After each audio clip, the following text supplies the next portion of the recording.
Hello, everyone. Welcome back to the latest edition of the ATCK with Jacob Elyachar Podcast. I'm your host, Jacob Elyachar, the chief content producer and writer of ATCK.com, a pop culture entertainment news website. If you're watching us on YouTube, please give us the 5 thumbs up and please subscribe.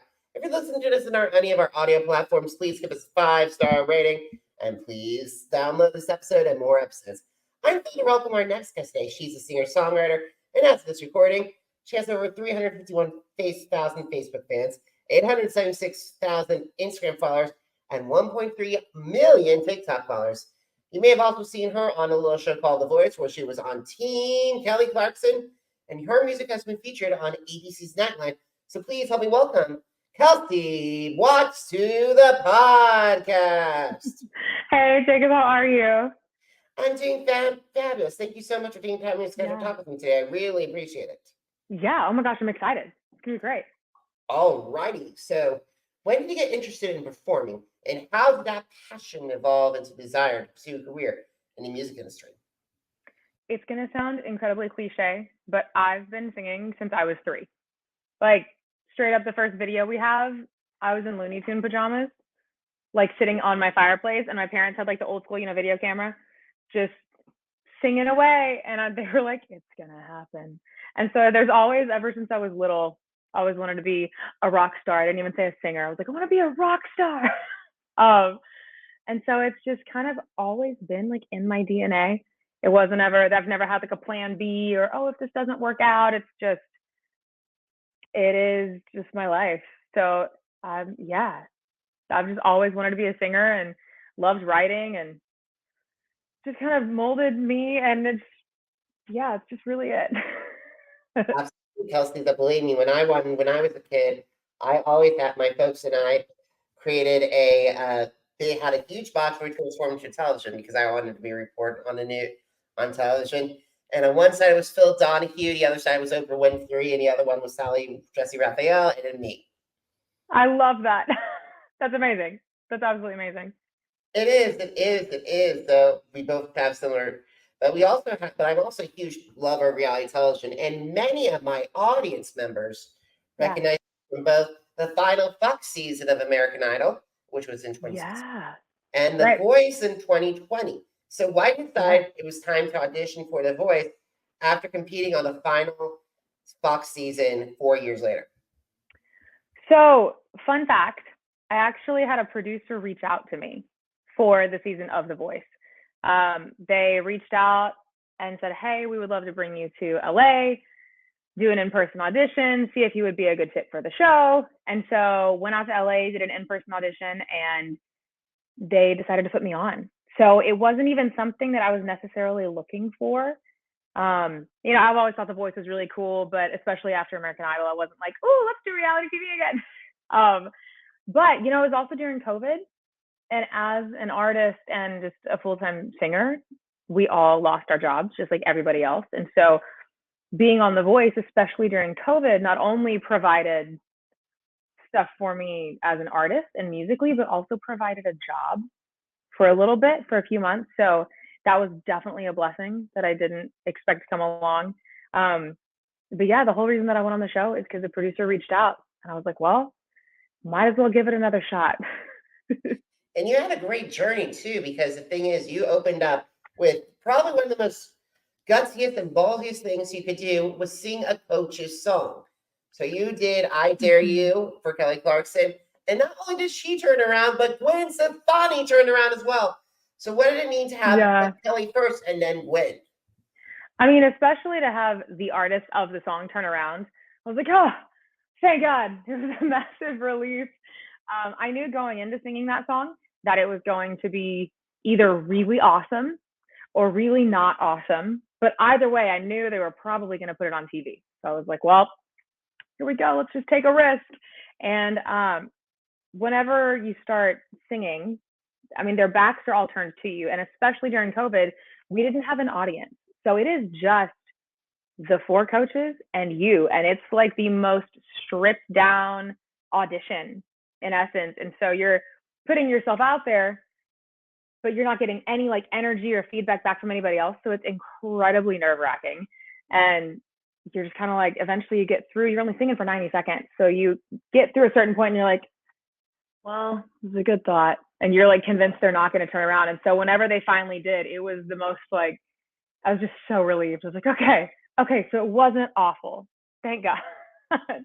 Yeah, it was really, really cool. It was cool to see their reaction and have the support of them turning around. Yeah, and it's definitely something different because that's what I noticed with America's Got Talent, because I covered the shit on my pop blog as well. And it was, I remember watching the eventual winner of Brandon Leake's audition, and it was just him, Simon, Sophia, and Howie, with no audience. You're right. Yeah. He was very gutsy for what he did. Oh, absolutely. Yeah, it's super nerve-wracking because I mean they're all like massive superstars. You know, it's not like you're just auditioning for a bunch of people that you know nothing about. So, yeah. Yeah, and so you chose, even though Gwen did a really good job with the presentation, Kelly picked you for her team. You picked Kelly. I did. Yeah. I picked Kelly. So let's go over to the battle rounds because you tackled another monster of a song, I Love Me from Demi Lovato.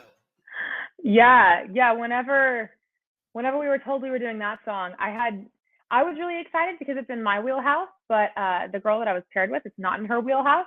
She's incredible, but we're just two totally different artists. So I had no idea how we were going to make it like really flow. And so whenever we finally went into rehearsals and kind of came up with a different arrangement, I thought it flowed really nicely. So I was super stoked. I love Demi Lovato. So I was excited to get it. And then Kelly picked you to advance it in knockouts. She did, but can I tell you one thing that they did not show on TV? There's so much that they don't actually air, but it was a pretty intense like consult between all four of the coaches, between me and Emily. They couldn't decide, like it was like split half and half. They couldn't decide really who they wanted to put through because even though it's ultimately Kelly's decision, the other coaches give their input, and it's really just a preference on sound. You know, do you want somebody who's going to do like pop rock stuff, or do you want someone who's a little more folk and Americana? So it's not who's better, it's who do you prefer? Who do you want to work with? So Kelly debated for a long time. It was very stressful. I was like, I don't know if it's gonna happen. So, but ultimately, yeah, Kelly picked me to go through to knockouts, and it was a heck of a relief for sure. Absolutely. But then you went to knockouts and you tackled another major one that a lot of people on reality television either do wonderful with it, like Haley Reinhart or Kat Robishoff from season 5. But you tackled You Ought to Know by Alanis. So what did it mean why did you choose that song? So something that many people may not know is we don't really get to choose whatever song we want at all the whole season. So it's not like they just give us a free pick to be like, whatever song you want to pick, just sing whatever you want. It's the same thing for our initial auditions. They gave us a massive list, and you're working with 80 other artists that are also picking from the same list, and some people pick the same songs, and then the producers decide, oh, you're going to do this one. So I had actually chosen 4 other songs that other people, I'd chosen 4 other songs that other people had also chosen that I was competing against, and they got first pick solely because of the way that we went down the line. And they said they wanted something upbeat, and on the list, the only upbeat song that I knew was You Ought to Know by Alanis Morissette. And I was like, oh no. And I love that song. I think it's amazing. But the feedback that I had gotten from the coaches prior was, we want to see you really do something massive and knock it out of the park. And I was like, wow, this is a heck of a song. So the one that I'd initially chosen was Celine Dion's version of Anymore, when I was young. All by myself? Oh boy. All by myself. That was one that I initially, song. Yeah, and I was like, oh my gosh, this will be amazing, because I really wanted it to be like a massive vocal moment, like what I had felt like. I just like saw this whole vision in my head of what I wanted it to do, but I didn't get to do those songs. So I had to come up with some type of vision for this song, which I love the song, but I'm also just not a really angry person. So I was like, well, okay, we'll see how this works out. And I'd come up with one rendition, and then I got into the one-on-one coaching with Kelly and with Usher, which was super cool that Usher was our mega mentor. That was epic. And one of the things that Kelly had encouraged was to be angrier in the song. She was like, you need to just be like angry. I was like, I can try. And clearly that didn't work out very well because I got cut. But you know, it was a learning experience, and there were a lot of different variables involved than just me picking a song and getting to do my vision. So I know everything happens for a reason, and it worked out the way that it should. And yeah, it was still a really good experience. Absolutely, absolutely. Now we know that America's Got Talent and like shows like Big Brother and Dancing with the Stars have challenge of all-star seasons. I've been begging for The Voice to do an all-star season, and if they did, cool. if they did one, would you come back and compete? I mean, why not? That'd be fun. I mean, if it's an all-star season, that would be really cool. I definitely would have a better idea of what I wanted, and I would probably be more firm in what I wanted, like as an artist, in the songs that I sing and what I get to pick, and the arrangements and all of that. But I mean, yeah, that would be super cool. And hopefully I'd have some friends on it too. That'd be great. Absolutely, absolutely. So let's leave The Voice and let's talk about the challenges that you face staying in the music industry and how have you overcome those obstacles? You know, there's a lot of challenges. I mean, even just like in life, you know, I think in any career, you're going to face challenges and different things that are hard and discouragement and ups and downs. I would say in music, one of the hardest things for me is just the consistency of work, the consistency of being able to afford it, because full transparency, like as an independent artist, we pay for everything. So you have to find ways to work, whether that's bartending or social media or anything, to be able to fund everything that you're doing. I would say that that's something that a lot of people don't talk about, is you're actually like working to pay for a career until you quote unquote make it, you know? So I would say that's a really big challenge, but also just the challenge of social media and a lot of criticism. You know, it's, you put yourself out there, and you put yourself out there knowing that not everybody's going to like you. But still, we're all human beings and we have feelings and emotions and we're real, even though a lot of people that see us on a screen forget that we're real. So one thing that I really had to learn was to be able to filter through negative comments, people that are just being mean, and take it for what it's worth and learn how to just let it go and move past it. So that's something that I still have to work on every now and then, to be like, oh, I don't even know that person, it's okay. And focus on the people that are positive and supportive and encouraging, and make sure that I'm surrounded by, you know, people that love me and support my music and what I'm doing. So. Absolutely, absolutely. It's like the thing is, you need to be able to do all that, be able to conquer. Like I've been around for 13 years, and with the blogging and with 5 years podcasting, and it's a haul. Yeah. Wait. Say that one more time. I just didn't hear the end of it. Oh, it's been a haul. It's been a haul. Oh, absolutely. Yeah. Anybody that's doing entertainment and entrepreneur, it's a whole lot of work, and there's a lot of behind the scenes that, you know, your audience doesn't see, whether that be editing, working, getting content, just like day-to-day life of being like, gosh, right, I have to eat today. Hold on. You know, it's a consistent hustle. And so anybody that is in our line of work, especially self-employed, I'm like, man, I respect the hustle massively. Same here, same here. So we got to talk about the stories behind some songs. So I picked out a few, if you don't mind. Yeah, let's do it. All right, so let's start with I Can't Say Goodbye. As of this recording, has over 184,000 Spotify streams. Yeah, so I Can't Say Goodbye is the first song I released a little while after The Voice. It was based around my brother. So not to become super morbid, but my brother took his own life, and that's a part of my story and a big part of my artistry. I stand with mental health and education on mental health. And one of the ways that I was able to process my grief through losing him was through writing. So there was a day that I came home and I was just in my apartment and started playing the piano. And I just started singing what I was thinking and feeling. And it turned into this song. And I was just kind of in awe. It was, you know, well after COVID, and I had a lot of time to think and process life, which isn't always fun. And it came out in this song. And so I released it last October in 2022. And it's actually the last single that I released before this past one.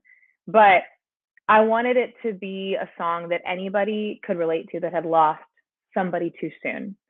You know, not necessarily just specific to mental illness. That's what it is to me.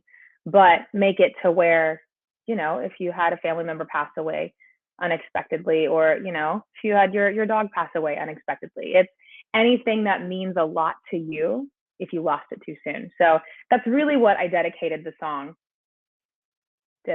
for. And that's incredible, guys. And if you or anyone you know are dealing with a mental health crisis, please dial 988. Once again, 988. There is always help and hope. Absolutely. Yeah. So I love partnering with all of that, letting people know that they're not alone, that they're wanted, they're needed.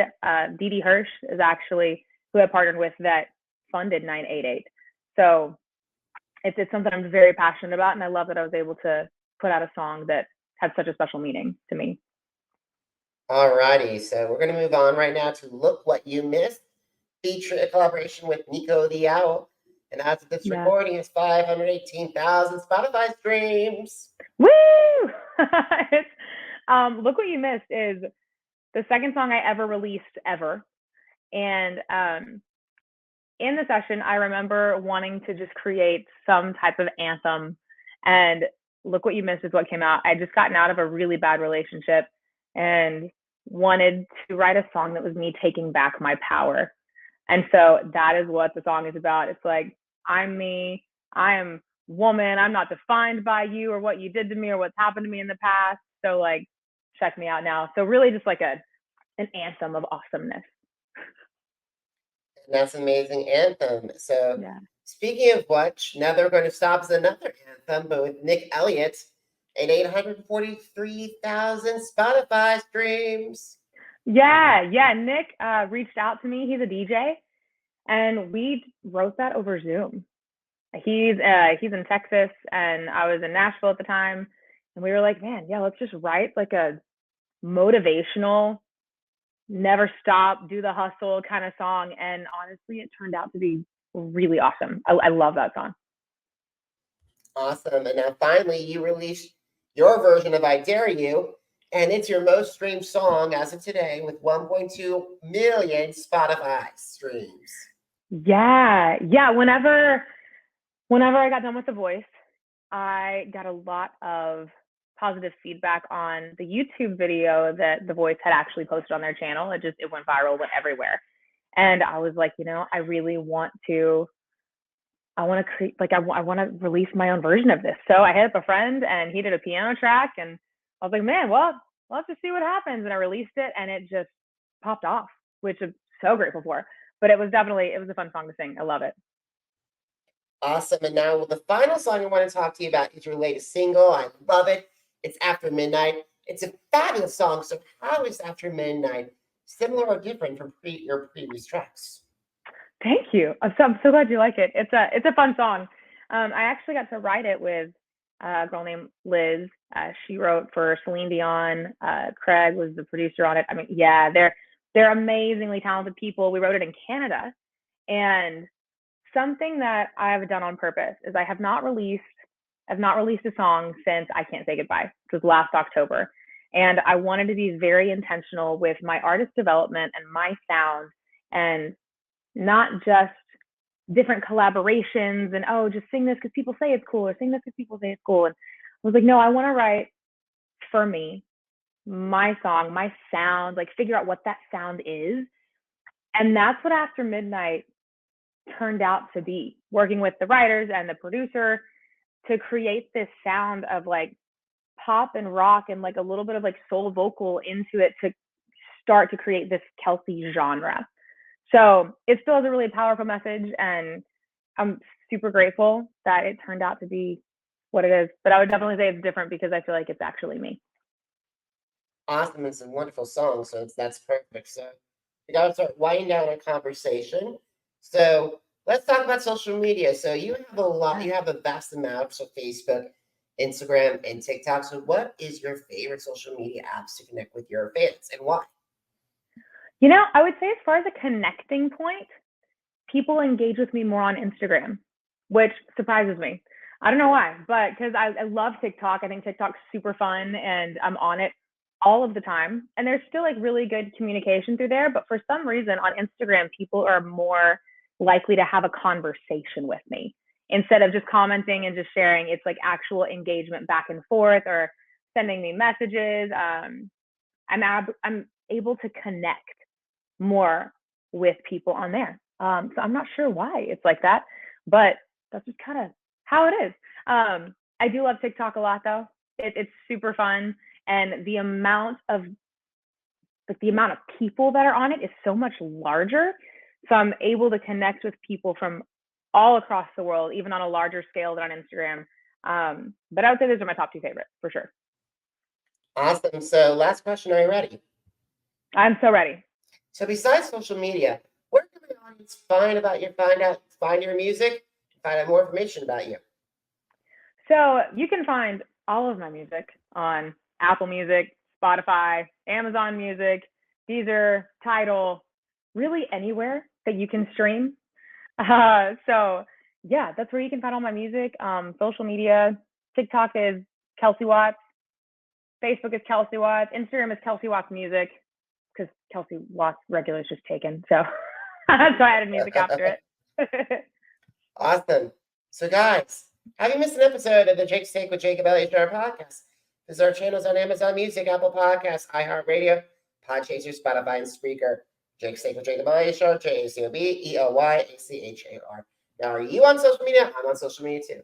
Facebook, Instagram, Threads, Twitter, TikTok, and YouTube. Jacob Elyachar, JACOBELYACHAR. Now, if you want to find out what's going on with America's Got Talent, what happened during Masked Singer Season 11 USA version, and also my take on Kelsie's music, visit the blog that started all, jakesashake.com. Once again, jakesashake.com. Kelsie, it was a privilege having you today. Thank you so much for taking time in your schedule to speak with me today. I really appreciate it. Oh my gosh, of course. Thank you for asking me. This has been amazing. I'm so glad to meet you. Now we can be friends and stay in contact. And I will 100,000,000% keep supporting your podcast, the blog, all the things. Absolutely. Thank you, Kelsie. And guys, thank you so much for watching. Thank you so much for listening. Until next time, have a great one, everybody. Good